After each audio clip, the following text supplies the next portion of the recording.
Good evening, everyone. I'm Alma Angeles, and you're watching NET25 World News. Here are tonight's top story. The U.S. military will deploy additional fighter jets and Navy warships to the Middle East. The Pentagon said as Washington seeks to bolster defenses following threats from Iran and its allies, Hamas and Hezbollah.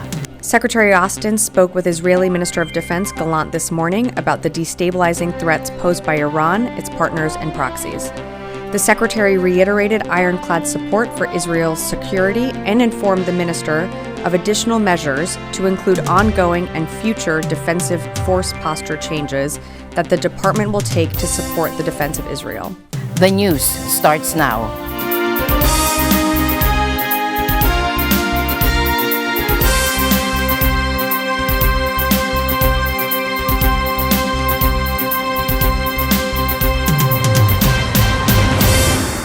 First in our news, an earthquake of magnitude 6.7 struck off the eastern shore of the island of Mindanao in the Philippines, according to the German Research Center for Geosciences. The quake was at a depth of 10 kilometers, according to GFC. The U.S. Geological Survey, meanwhile, said it pegged the magnitude at 6.8. The U.S. National Tsunami Warning Center said that there was no tsunami threat from the earthquake. Philippine Seismology Agency PHIVOC said in an advisory it was not expecting damage from the offshore quake, but warned of aftershocks. The Philippines is in the Pacific Ring of Fire, where volcanic activity and earthquakes are common.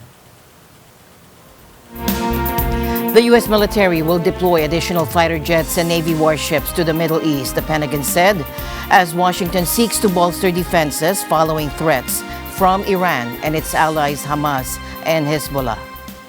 The U.S. is bracing for Iran to make good on its vow to respond to the killing of Hamas leader Ismail Haniyeh 2 days ago in Tehran, one in a series of killings of senior figures in the Palestinian militant group as the war between Israel and Hamas in Gaza rages.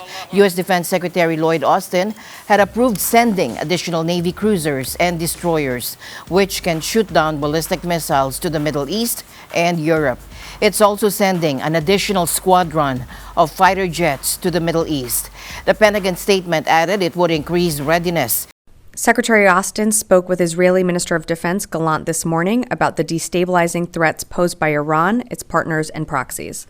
The secretary reiterated ironclad support for Israel's security and informed the minister of additional measures to include ongoing and future defensive force posture changes that the department will take to support the defense of Israel. Secretary Austin highlighted that further escalation is not inevitable and that all countries in the region would benefit from a de-escalation in tensions, including through completing a Gaza ceasefire and hostage release deal. He also stressed that the unprecedented scale of U.S. support for Israel since October 7th should leave Iran, Lebanese Hezbollah, and other Iranian-backed terrorist groups with no doubt about U.S. resolve. The U.S. military also intensified deployments prior to April 13, when Iran launched an attack on Israeli territory with drones and missiles. Still, the threat from Hezbollah in Lebanon could present unique challenges to any efforts by the U.S. to intercept drones and missiles, given the group's vast arsenal and immediate proximity to Israel. At the time, Israel successfully knocked down almost all of the roughly 300 drones and missiles with the help of the U.S. and other allies. Biden, in a phone call on Thursday with Netanyahu, discussed new U.S. defensive military deployments to support Israel against threats such as missiles and drones. Iran and Hamas have both accused Israel of carrying out the killing and have pledged to retaliate against their foe. Israel hasn't claimed responsibility for the death nor denied it. Haniyeh's death was one in a series of killings of senior Hamas figures at the war in Gaza between Hamas and Israel near its 11th month, and concern grows that the conflict is spreading across the Middle East. I don't see any meaningful, long-standing solution on the horizon, because it looks like the Israeli leadership is trying to address its broader security challenges across the region vis-a-vis Iran, and is choosing to not prioritize ending the Gaza war and securing the release of its hostages. And that tells us exactly where we are. This is very much going to continue for the next few months. It has two security crises, a domestic Palestinian security crisis, and it has a regional security crisis vis-a-vis Iran and the axis of resistance across the region. And Israel is looking to widen the aperture, having not yet fully met its objectives in the Gaza war, and tried to degrade in a much more meaningful way the presence and posture of the axis of resistance in Lebanon, in Syria, in Iraq, and directly also hitting Iran. So this strike that took out Ismail Haniyeh in Tehran, just coming after the strike in Lebanon that took out Fuad Shukr, really is carefully choreographed. What this does mean is that we're going to continue to be in this drip cycle of escalation and de-escalation, and there is no real clear off-ramp to address these security dynamics across the region. And effectively, without addressing the conflict between Israel and Iran, there will be these ebbs and flows for the coming months, if not longer. The Israel Defense Forces have announced that they are on high alert following the recent assassinations of Hezbollah's military chief in Beirut and Hamas's leader in Tehran, according to a military spokesperson assuring that the IDF is fully prepared to handle any potential threats. Now, looking to the future, the Prime Minister said that these are challenging days before us. We have received threats from all sides. The Prime Minister made clear, and this is the main point I want to share with you today before we take your questions. Israel is prepared for any scenario. Israel will stand united and determined against any threat. Israel will exact a very high price for aggression against us from whatever quarter. But no one should be in any doubt. Our long arm will reach anyone who causes harm to our people. Rising concerns over a potential regional conflict following the killing of Hamas and Hezbollah leaders have prompted numerous airlines to alter flight paths and cancel services. Singapore Airlines, citing safety concerns, has stopped flying over Iranian airspace. Several other Asian carriers, including Taiwan's EVA Air and China Airlines, have also avoided Iranian airspace. Meanwhile, numerous airlines, including Air India, Lufthansa, United Airlines, Delta Air, and ITA Airs, have suspended flights to Tel Aviv. Canada and Britain have issued advisories to avoid Lebanese airspace due to the risk of military activity. Ops Group, a flight risk information organization, warns of potential dangers to civil aviation, including drone and missile threats, as well as GPS spoofing if a wider conflict erupts. Many airlines, particularly those from the US and Europe, already bypass Iranian airspace due to heightened tensions. True is, we feel very safe. We don't feel fear, we don't feel nothing, and we feel very worried. Just only, we came here to the airport today, just we found some flights is delayed, but we'll see, we're waiting our flight, it's at 5:25 p.m. by London, but we're waiting. But that's the only that we feel fear at this moment. Closer to home, the Department of Foreign Affairs has raised the alert level in Bangladesh to Crisis Alert Level 1 due to the ongoing riots and unrest. Now, this means the situation could worsen quickly. Here's the advisory. Stay safe, be cautious, and avoid unnecessary travel. Stay informed, follow local news and authorities' instructions, and keep your documents handy. Carry valid passports and residency visas at all times. Register with the embassy. If you haven't already, register with the Philippine Embassy in Dhaka for assistance. And for emergencies, contact the embassy at dhaka.pe@dfa.gov.ph or call their hotline at +880-190-540-0079.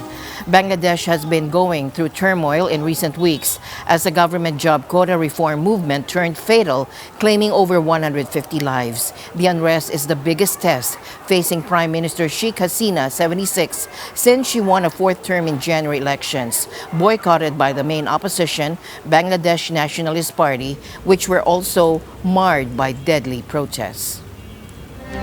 U.S. Defense Secretary Lloyd Austin revoked plea deals agreed to earlier this week with the man accused of masterminding the September 11 attacks, Khalid Sheikh Mohammed, and two accomplices, who are held at the U.S. military prison at Guantanamo Bay, Cuba. The Pentagon said the plea deals had been entered into but did not elaborate on details. A U.S. official said they almost certainly involved guilty pleas in exchange for taking the death penalty off the table. However, on Friday, Austin relieved Susan Escalier, who oversees the Pentagon's Guantanamo War Court, of her authority to enter into pretrial agreements in the case and took on the responsibility himself. Many Republican lawmakers, including House of Representatives Speaker Mike Johnson and Senate Minority Leader Mitch McConnell, strongly criticized the plea deals. Mohammed is accused of masterminding the plot to fly hijacked commercial passenger aircraft into the World Trade Center in New York City and into the Pentagon. The 9/11 attacks, as they're known, killed nearly 3,000 people and plunged the U.S. into what would become a two-decade-long war in Afghanistan. Tensions have exploded into violence in the UK, sparked by the horrific murders of three young girls in Southport. Last night, the northern city of Sunderland became a battleground as anti-immigrant protesters clashed with police. Cars were torched, buildings damaged, and a mosque was targeted in a night of unrest. The 17-year-old suspect in the girls' murders, Axel Rudakubana, appeared in court this week, charged with multiple counts of murder and attempted murder. As the nation reels from these tragedies, authorities are bracing for more protests and have increased security measures nationwide, particularly around places of worship. Now let's take a look back at a big story this week. In a major diplomatic move, the United States and Russia have completed their largest prisoner swap since the Cold War. Russia released American journalist Ivan Gershkovich, activist Altsou Kiva, and former Marine Paul Whelan, and they were welcomed by their families, President Joe Biden and Vice President Kamala Harris, at Andrews Air Force Base near Washington. Speaking to reporters, President Biden expressed his joy at the return of the three Americans. I meant what I said. Alliances make a difference. They stepped up. They took a chance for us. It mattered a lot. So I'm delighted they're home. Now, Gershkovich, a journalist with the Wall Street Journal, was arrested last year while on a reporting trip in Russia. It's one thing I'd like to say. It was great to get on that bus today and see a lot of, not just Americans and Germans, but Russian political prisoners. But I just spent a month in prison in Yekaterinburg, where there's a whole, basically everybody I sat with is a political prisoner, and nobody knows them publicly. They have, various political beliefs, so they're not all connected with Navalny supporters, which I think, everybody knows about them. And so today was a really touching moment to see all of them, but it would be, I think good to see if we could potentially do something about them as well. And I'd like to talk to people about that in the next weeks and months. Anyway, it's good to see you. Welcome home. Evan, how are you feeling? I'm all right. It was a good flight. What about the show of support? It's overwhelming. I gotta say. Kiva was detained in 2023 for allegedly failing to register as a foreign agent and spreading false information about the Russian military. Whelan was arrested in 2018 on espionage charges and was serving a 16-year sentence. It didn't feel real until we were flying over England. I'm a British citizen, Irish citizen, Canadian, and American. So as we came over England and I looked down, that's when it became real. We flew over Ireland, then Canada, and into America. And then I knew I was home. So getting off the plane, seeing the president, the vice president, that was nice. It was a good homecoming. So looking forward to seeing my family down here and just recuperating from 5 years, 7 months, and 5 days of just absolute nonsense by the Russian government. Vice President Kamala Harris highlighted the administration's efforts to bring Americans home. As we celebrate today's news, we must also keep front of mind that there are other Americans that are unjustly being held in places around the world. And we will never stop fighting for their release. As Vice President, it has been my honor to work alongside our President, Joe Biden, to bring home more than 70 Americans in the last 3.5 years. And we will never waver in our commitment to bring home every American who has been wrongfully detained or held hostage. The prisoner swap, which was negotiated in secret over more than a year, saw the exchange of 24 detainees. 16 were released by Russia to Western countries, while 8 were returned to Russia. The exchange involved several nations, with Turkey playing a key role in brokering the agreement. German Chancellor Olaf Scholz spoke about the emotional reunion with the 5 German citizens who were released from Russian captivity. Ich habe mich sehr ausführlich unterhalten können mit den hier Eingereisten, die jetzt aus Gefangenschaft in Russland freigekommen sind. Das war sehr bewegend. Viele haben nicht damit gerechnet, dass das jetzt passiert und sind immer noch sehr voll der Gefühle, die damit verbunden sind, nun ganz plötzlich doch in Freiheit sein zu können. Viele haben um ihre Gesundheit und auch um ihr Leben. Ich wünsche denjenigen, die jetzt hierher gekommen sind, alles Gute, dass sie sich gesundheitlich erholen und dass sie eine Perspektive finden. Und ich wünsche denjenigen, die heute noch in russischen Gefängnissen sind und um ihre Freiheit, ihr Leben und ihre Gesundheit bangen müssen, dass auch sie Wege finden, wieder in Freiheit zu geraten. Wir jedenfalls werden uns für die Demokratie und die Freiheit weiterhin einsetzen. Das sind wir uns als Land, als Nation schuldig. Schönen Dank. Among those returned to Russia was Vadim Krasikov, deported by Germany after being sentenced to life imprisonment for a politically motivated killing in Berlin in 2019. Russia also regained 2 sleeper agents from Slovenia and 3 individuals charged by U.S. authorities. President Vladimir Putin greeted the returned Russian citizens, commending their loyalty and announcing that they would be honored with state awards. The diplomatic maneuvering between Russia and the West continues, with both sides seemingly gaining from this latest exchange. What's remarkable about this prisoner swap is the scope and the scale. Certainly, I think it's a big win for the Biden administration. Of course, one always has to be worried that exchanging prisoners, political prisoners for criminals will only encourage rogue states, not only Russia, but other states as well, from taking innocent foreigners as hostages and using them as bargaining chips. The White House is not giving up hope on securing the release of Mark Fogel, a U.S. citizen serving a 14-year sentence in Russia. President Biden confirmed this as he departed for the weekend.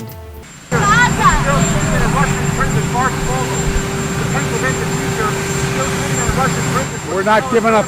We're not giving up on that. Fogel's sister Anne is heartbroken that her brother was left behind in the recent prisoner exchange, which was the largest between the U.S. and Russia since the Cold War. Now we've been in a state of limbo for 3 years. And it,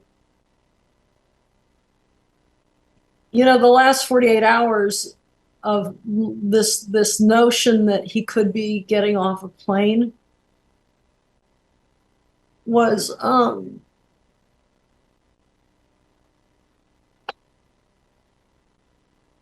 that this part of my life would be done, like this intense daily heartache that I not only feel for Mark, but I feel for my mother. And Fogel, a teacher who also worked at the U.S. Embassy in Moscow, was arrested in 2021 for possessing 17 grams of marijuana, which he claimed was for medical use.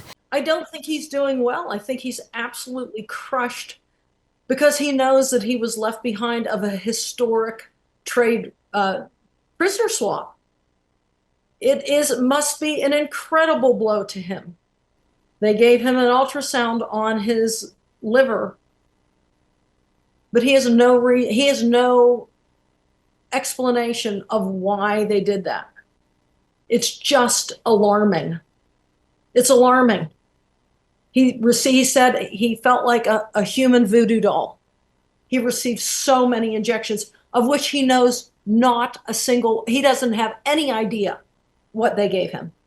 His attorney, Victoria Scordato, who called the 14-year sentence unconscionable and is pushing for Fogel to be designated as wrongfully detained. We are very hopeful that wrongful designation is sort of on the horizon. There was never any sort of formal denial of the designation. It was more of just sort of, this is an ongoing bureaucratic process, and we need to, continue to look at all of the facts. But it sounds like now that their time and resources have been freed up a bit, they acknowledge, like we do, that we've always maintained that it is entirely wrongful. His detention, 14 years for a few grams of marijuana, is just unconscionable. The fate of Mark Fogel remains a pressing humanitarian issue. In a stunning revelation, the Kremlin has disclosed that the children of the Russian sleeper agents swapped by Western prisoners were unaware of their nationality until their plane took off. Take a look. This family of Russian sleeper agents were flown to Moscow in the biggest East-West prisoner swap since the Cold War. So deep undercover, their children only found out they were Russians after the flight took off, the Kremlin said on Friday. Met by President Vladimir Putin as they touched down, the children knew no Russian and were greeted in Spanish, according to a Kremlin spokesperson. Дети нелегалов-разведчиков, которые вчера прилетели, узнали, что они русские, только когда самолет взлетел из Анкары. До этого они не знали, что они русские и что они имеют отношение к нашей стране. И, собственно, вы, наверное, видели, когда эти спустились по трапу самолета, они по-русски не говорят.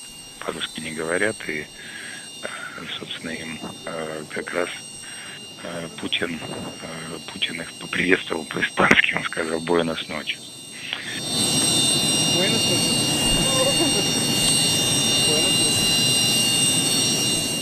The Dulcevs, a husband and wife, were convicted in a Slovenian court of pretending to be Argentinians in order to spy. While in jail, they were given restricted access to their children and feared they could lose their parental rights, the spokesperson Dmitry Peskov said. The group, upon arrival, were congratulated by Putin, and those in the military service were told they would be nominated for state awards. One of the first off the plane on Thursday was Vadim Krasikov, a hitman released by Germany and an employee of Russia's FSB security service. He was convicted by a German court of killing a former Chechen militant in a Berlin park in 2019. His release will be seen as a win for Moscow, which prides itself on bringing home intelligence operatives arrested abroad. But Germans spoken to by Reuters in Berlin felt mixed about the trade. To be honest, I find it a pity that Germany engaged in this, releasing a killer who is then celebrated as a hero in another country. The swap involved 24 prisoners, with 16 moving from Russia to the west and 8 prisoners held in the west being sent back to Russia. Although Moscow released more prisoners than it received, it was portrayed by Russian authorities as a victory and appeared to go down well on the streets. The president agreed for such an exchange. That means he was sure it was right. So I trust the president and agree with his opinion. The multi-country deal appeared to be a one-time exchange that does not reset the antagonistic US-Russia relationship, which has deteriorated sharply since Russia's 2022 invasion of Ukraine. The Paris Olympics has been rocked by controversy over gender eligibility in women's boxing. Italian boxer Angela Carini was forced to quit her match against Algeria's Imaine Khalif just 46 seconds into the bout. Karina was visibly shaken and in tears after taking a series of powerful blows. Khalif's participation has ignited a fierce debate. Last year, she failed a gender eligibility test at the World Championships, but was cleared to compete in Paris. Now, this has raised questions about whether athletes with differences of sexual development, or DSD, should be allowed to compete in women's events. Sports governing bodies have introduced rules to address this complex issue. In athletics, for example, DSD athletes with higher testosterone levels must take medication to reduce their advantage. But boxing, currently under the management of the International Olympic Committee due to the suspension of its governing body, has allowed some DSD female boxers to compete. The testosterone is not a perfect test. Many women can have testosterone which is in what would be called male levels, and still be women and still compete as women. So this panacea, this idea that suddenly you do one test for testosterone and that sorts everything out, not the case, I'm afraid. But each sport needs to deal with its issues. They know their sports and their disciplines the best, and you need to target and tailor, I should say, the testing and so on. This involves real people, and we're talking about real people's lives here. They have competed and they continue to compete in the women's competition. They have lost and they have won against other women throughout over the years.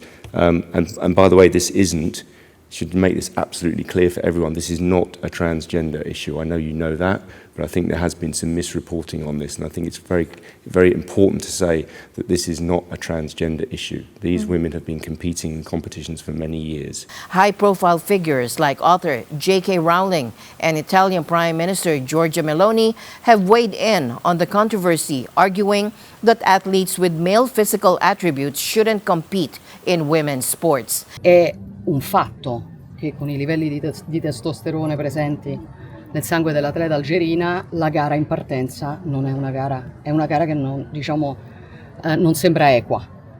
It's a divisive issue with strong opinions on both sides. While some female athletes feel discriminated against by eligibility rules, others believe it's unfair to compete against opponents with significant physical advantages. Meanwhile, the father of Algerian boxer Imaine Khalif, who has been caught up in a gender row at the Olympic Games, told Reuters that the dispute is immoral and unfair. خليفة إيمان هي بطلة الجزائر والحمد لله يا ربي اللي كيما نقولوا لي الشرف باش عندي بنت كيما هذه بطلة وشرفتني الحمد لله يا ربي ونشجعها وإن شاء الله تجيب لنا الميداي من باري لأن نحوسوا على ميداي بتطلع العلم تاع الراية الجزائري. Khalif will next face Hungarian Luca Anna Hamori in the quarterfinals today. Singer Justin Timberlake has denied charges of driving under the influence. The pop star entered a not guilty plea in a virtual court hearing today. Timberlake was arrested in Sag Harbor, New York back in June after police say he has been swerving and running a stop sign. Court documents allege the singer showed signs of intoxication, including bloodshot eyes, slurred speech, and poor performance on sobriety tests. His attorney, Edward Burke, has vehemently denied the charges, claiming police made significant errors in the case. The lawyer has been so outspoken that the judge threatened to issue a gag order, accusing him of trying to sway public opinion. Despite the legal troubles, Timberlake is currently on a world tour for his latest album. His next court hearing is scheduled for August 9. And that's it for tonight's broadcast. For everyone here on NET25 World News, I'm Alma Angeles. Thank you for joining us. Good night.